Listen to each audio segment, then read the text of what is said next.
So let's write. Let's start from the double top. The double top is a trading pattern.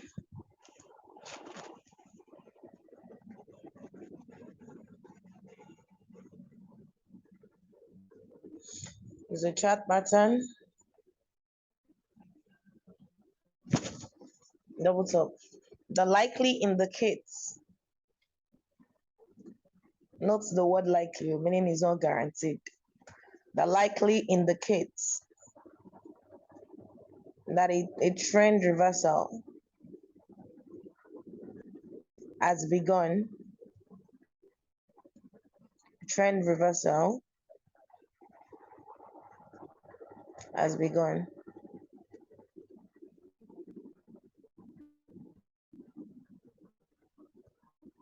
First up.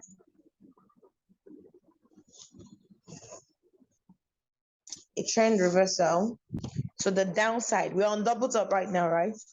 So the downside has begun.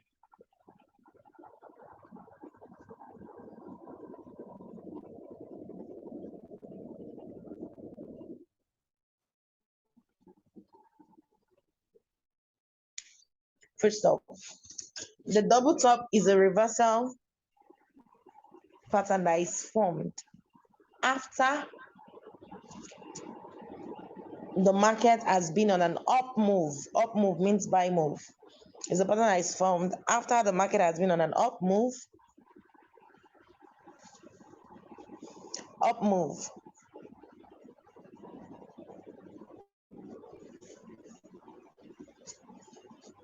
For a period of time, comma,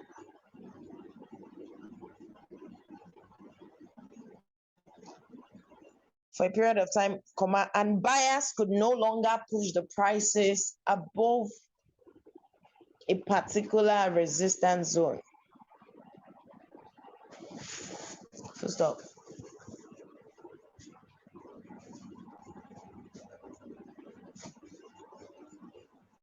Full stop. Let me know if I should proceed. That's we are further explaining that. That is, the price bounces off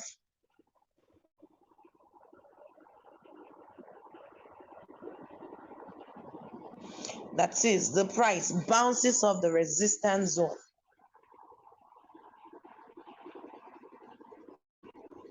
That is, the price bounces off the resistance zone.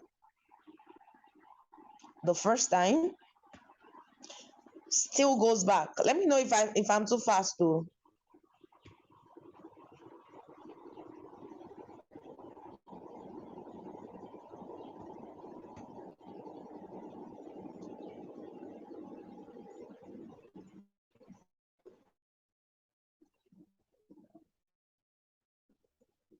Should I proceed?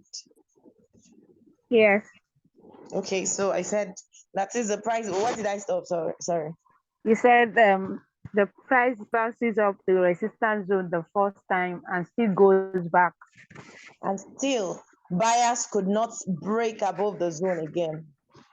Still, buyers still could not break above that zone the second time. The second time.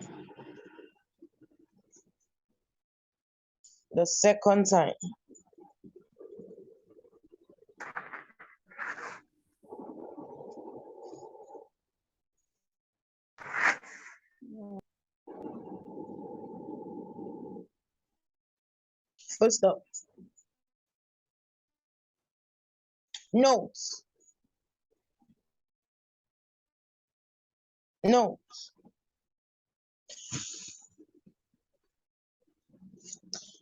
Remember I said once you see notes, that's important. Notes. This pattern is only valid when the market is only valid for a sell. Let's put it that way. This pattern is only valid for a sell when the market breaks the neckline to the downside. Full stop.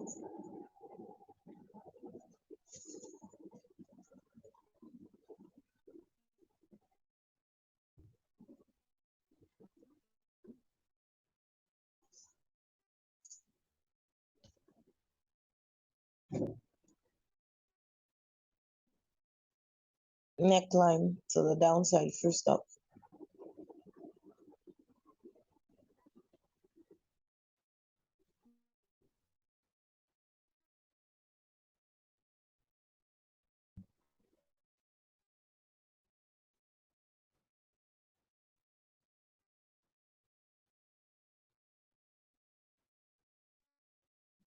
We're there.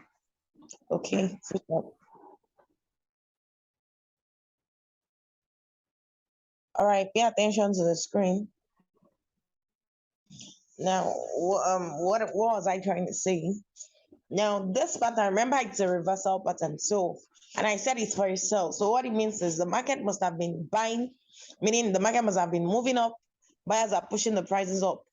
All this while, it gets to resistance, it breaks. It gets to another resistance, it breaks and pushes up. But it gets to a particular resistance, probably because buyers lost their strength, right? Or there was selling pressure. Remember, there is always selling pressure at every resistance until the buyers overpower them. So the first time you hit that resistance zone, what do you see? Market sells. And in most cases, you'll see those sell signals. Maybe a sell candle, let's say an engulfing sell candle. It could be any pattern, but it's a sell signal, right? The first time it drops, then most likely it comes to a support zone. And then what happens? The buyers still try to push the price up again. But this time around, it still gets to that same zone and could not close above. Now, there are two ways to trade this. Normally, you will be told that the best way is for you to confirm the reversal is when this neckline gets broken. And I think we know how to trade patterns that has to do with neckline. We treated something like this in head and shoulder. When the neckline gets broken, all you need to do, you could wait for a retest. If it's a build up or the flag, the same way we treated in the last class is how you're going to treat it. But this is what I do. You don't just, because you don't know whether this is going to form a double pattern, a double top. You don't just jump in the sell. The best way is they tell you sell here when this is broken. It's confirmed that, oh, this market wants to push down. But you see, sometimes you could actually sell at the stop. But you don't just jump in because you don't know whether it's going to be a double top. So this is what I do. I'm giving you two tricks now on how to trade it. So write this down. How to trade the double tops. How to trade the double top.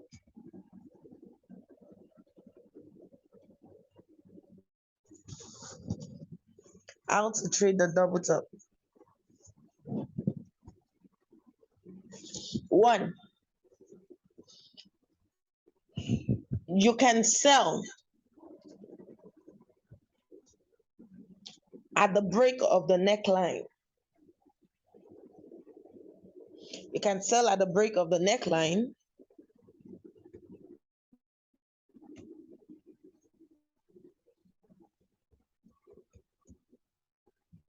At the break of the neckline. In brackets, right? The support below that became a new resistance.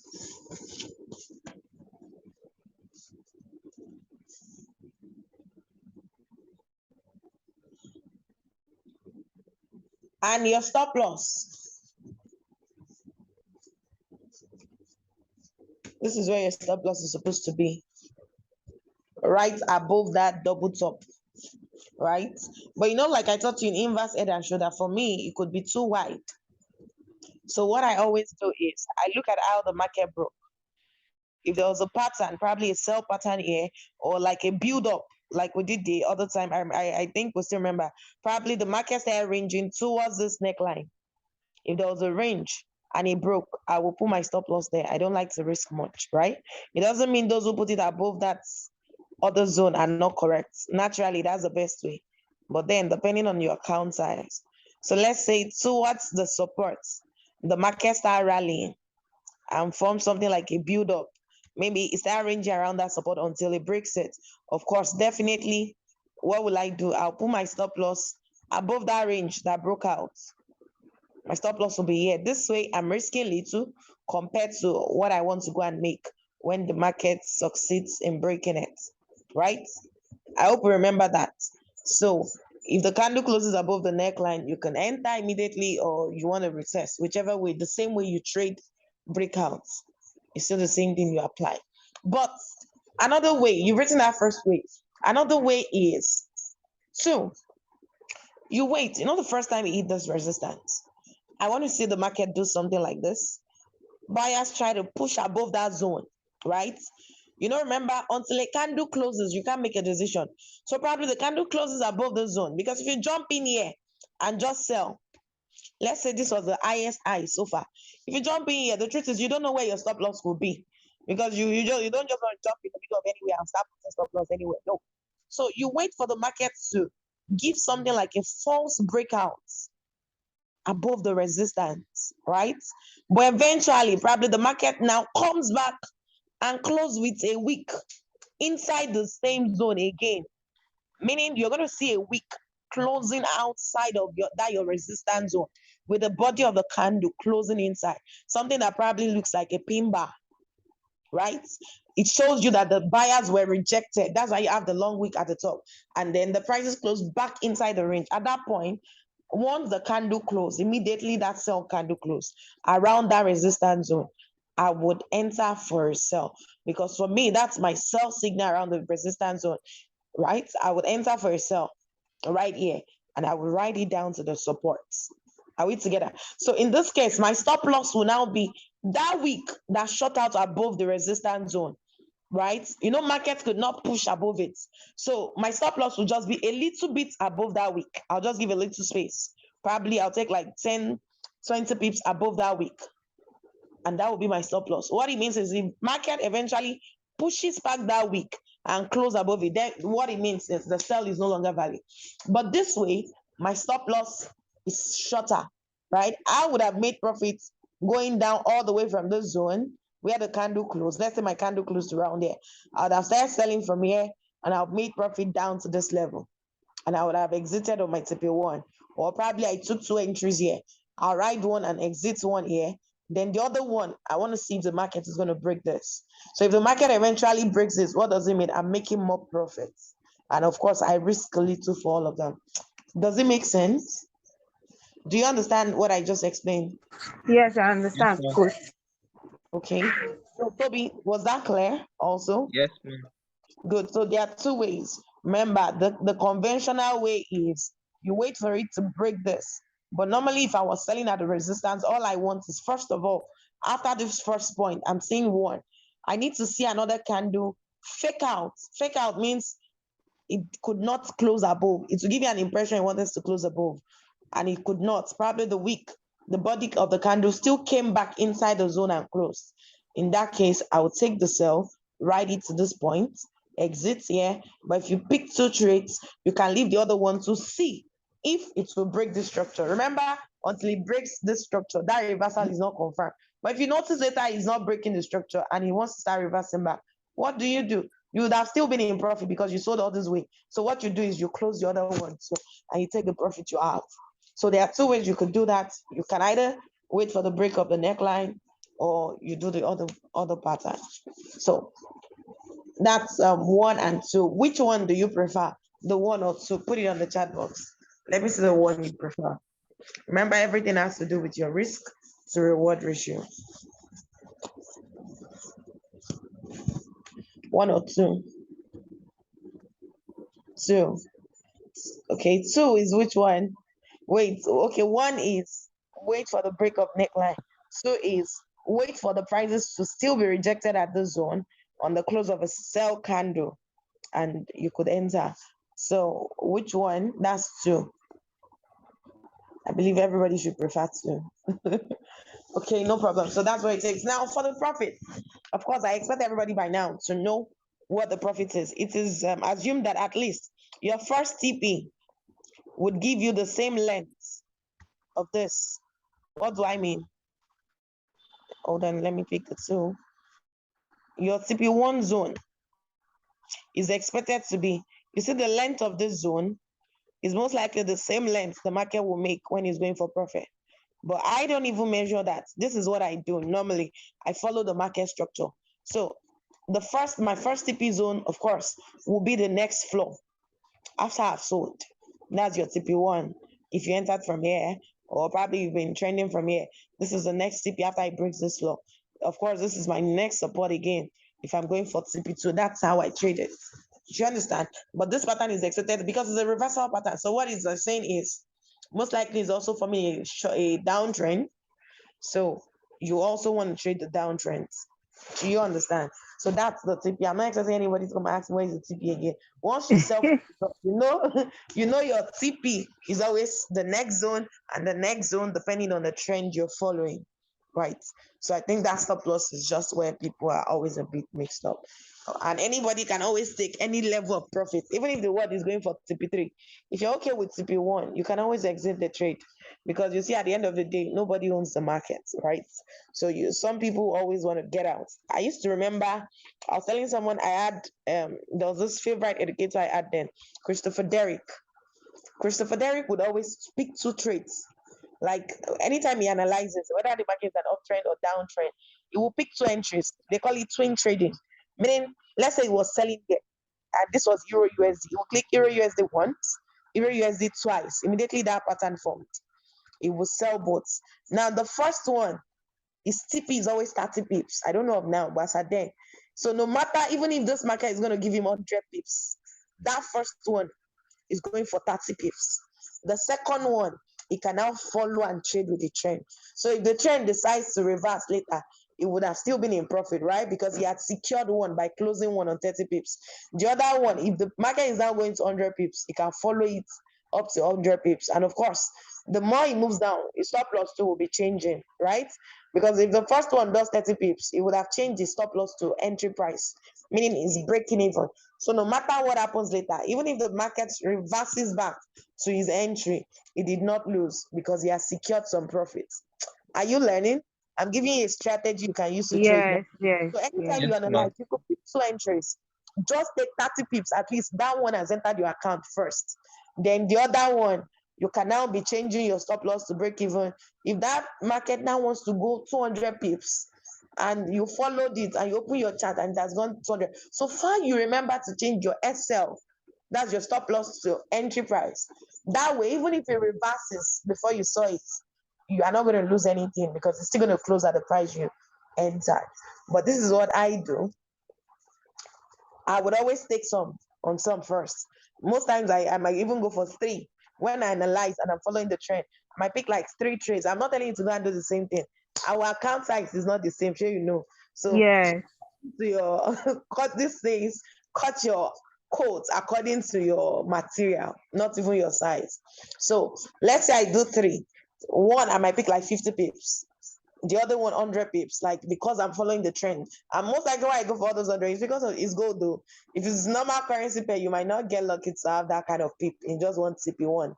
So because gold, normal TP can be giving you over 300 pips. We used to calculate it now, you see over 300. But at least you always see me, I always pick like 100 from it, 100 from one move. The other one, I can now leave that one and be following. But unlike Christopher Derrick, that will leave his stop loss at entry. No, me, as it's going, I'm changing my stop loss. If that's gone 100 pips in profit, I will secure like 40 pips in profits. I give it like 60 pips margin. So, in case it wants to do small pullback as it's going, so it does not eat me out. Then probably when it's approaching TP, sometimes I'll just look at it like, oh, I'll close it manually. If you see my trade report, you see there's always green line beside it. Those ones are the ones that ETP themselves, like I said. But the ones that manually close, you won't see that green line. That's to tell you that, man, at the end of the day, anyhow you manage your risk, all depends on you, right? On how you want to trade. So I'm not saying go and have multiple entries. If your account, I calculate my multiple entries, and most times it's not the same time. I could have taken some and exit. If I still see an opportunity for another impulsive move, I can get in. All right. So I hope we understand how to trade the double top pattern right now, right? Yes. Yes, ma'am. So the double bottom is just the opposite of the double top. So let's write that down. The double bottom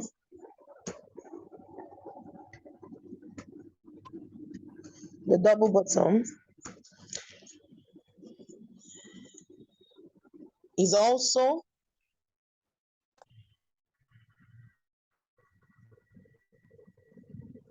double bottom is also a trend reversal pattern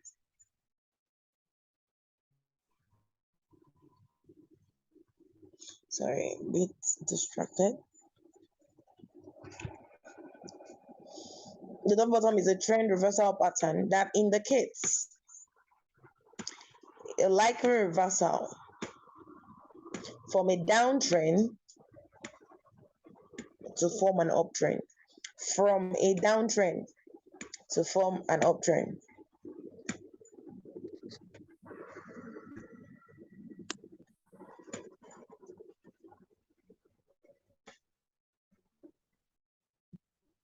From a downtrend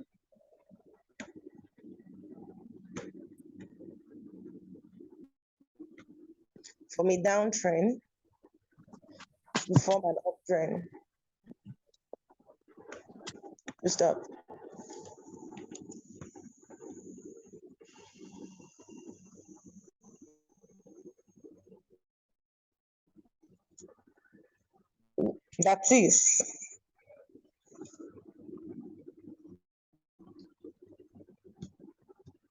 That is selling pressure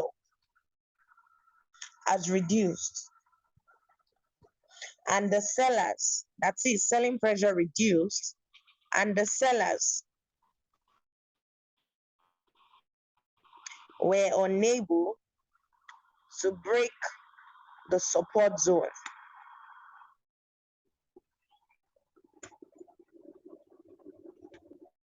Unable to break the support zone after the first and second time of trying.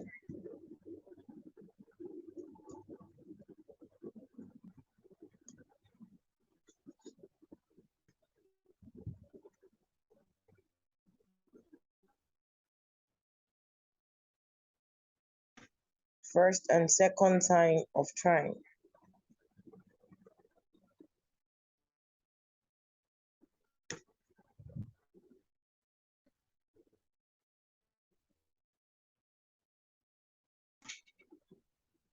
First and second time of trying. Full stop.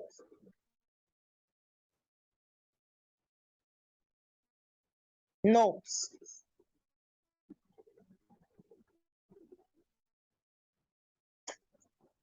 Let's just go to how to trade it. How to trade it, sorry. How to trade the double bottom.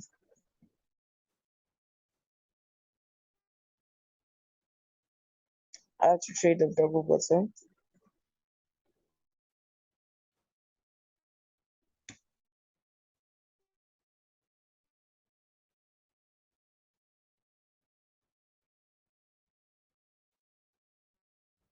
Are we there? No, I didn't get what you said. I said now like a subtopic, how to trade the double bottom. Okay, but you said notes before, so we should ignore that, I right? said no, ignore that. What I Oh, wanted I to see. know is still how to trade it.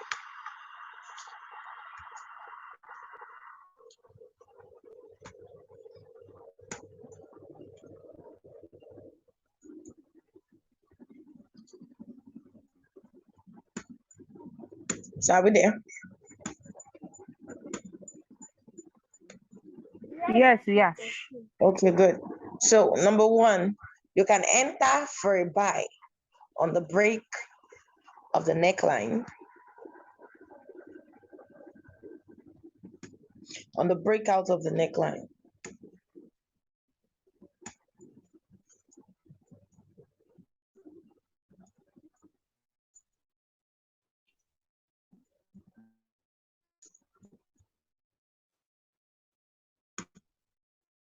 This is what I mean by that. When the zone breaks out.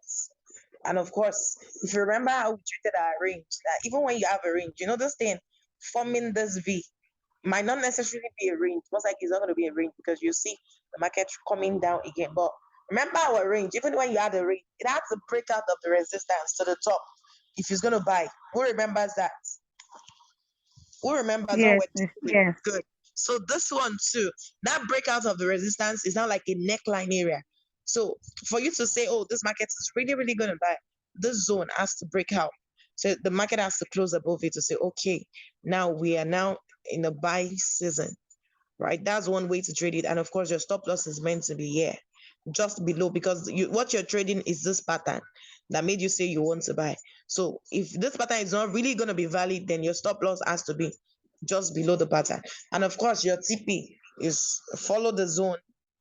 All right, even though you expected that this pattern, because of this pattern, you will still get at least the length of this pattern. So you can measure it probably like 100 pips. Some people measure 100 pips, and then when they put their TP, they also go for 100 pips and put it. So that's one way. But I always prefer follow the next zone, TP1, the next zone, TP2, the next, you get that way. So that's one way to trade it. But remember, I also told you that once this has formed, the market tested the support area and they could not break the support. Probably you saw a very strong buy candle around here. First time, buyers pushed the price up. Sellers still came down, pushed the prices down again. Or probably even gave you an impression that this market was going to do what? Break below the supports. But let's say the candle that still went below it still came back inside this trend line, and then you probably saw a buy candle, engulfing buy candle, any other buy signal, maybe a bullish pin bar, all of that around the same area, and it closes. I would say that twice this zone was rejected twice. Now note, you can see the zone did not particularly get very close here, but they were very close, right? So it will still form a double bottom pattern. I could enter on the close of this, which is what I always prefer anyway, because I'm supposed to buy around the support. Eh? You said what, Ma? I didn't hear. Ma, I didn't hear you. Toby, am I still on the call? Or Yes, ma. I okay, can good. hear you, ma. Okay, so I would also buy on the close of the call here. Once I do that, I take my TP. Remember, I told you I will take 2, exit 1 once we are approaching this resistance. In fact, I will take it from here, because what if it doesn't get here? I'll exit here. And then, of course, I could leave the other one to trail to see if this pattern will be fully formed. If it breaks above, I continue with the one I'm holding. All right. But if it doesn't, I also close the profit with a little I've made. Those are the 2 possible ways you could trade it. Any question on this pattern? Ma, okay, you already answered my question, ma. Okay, good. So it's not hard, but remember I told you the pattern is the last thing, right? For me to even trade and believe something is really reversing, I must have seen a breakout of my trend, of my existing trend. Remember, so when you now further identify the pattern, it's just like, oh, okay, for that confirmation, the pattern is nowhere. Don't go on the chat and start looking for patterns. Make it small a little. So let it be not tiny. Are you? So that's it, everybody. So I believe there is no question here, right? I have a question. Not a question, but just if you can explain the second way of trading it again.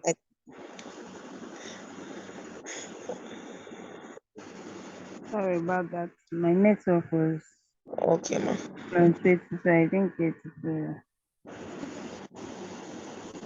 Okay, so what I said was it's almost the same thing with how we trade that double top.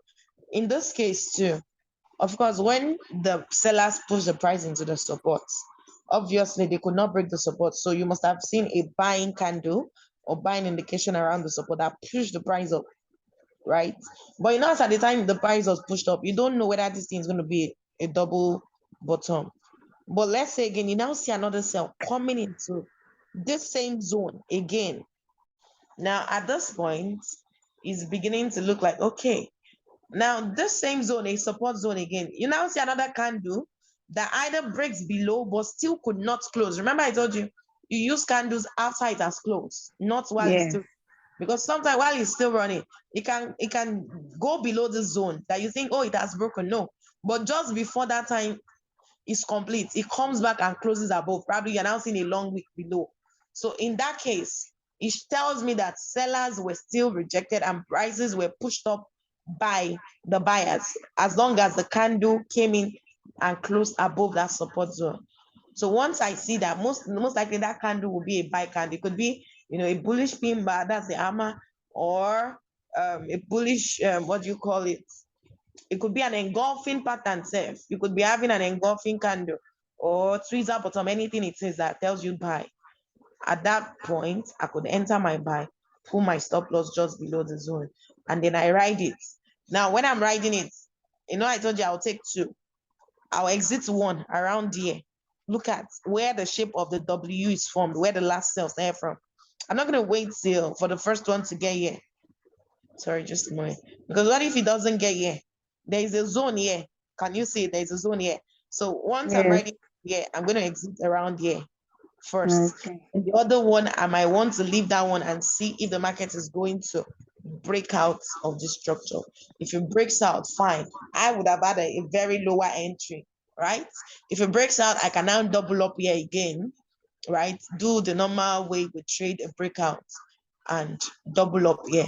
And if the breakout, the one that breaks out here, that I'm re-entering here, if it breaks out with a build up, that my stop loss will be below this build up.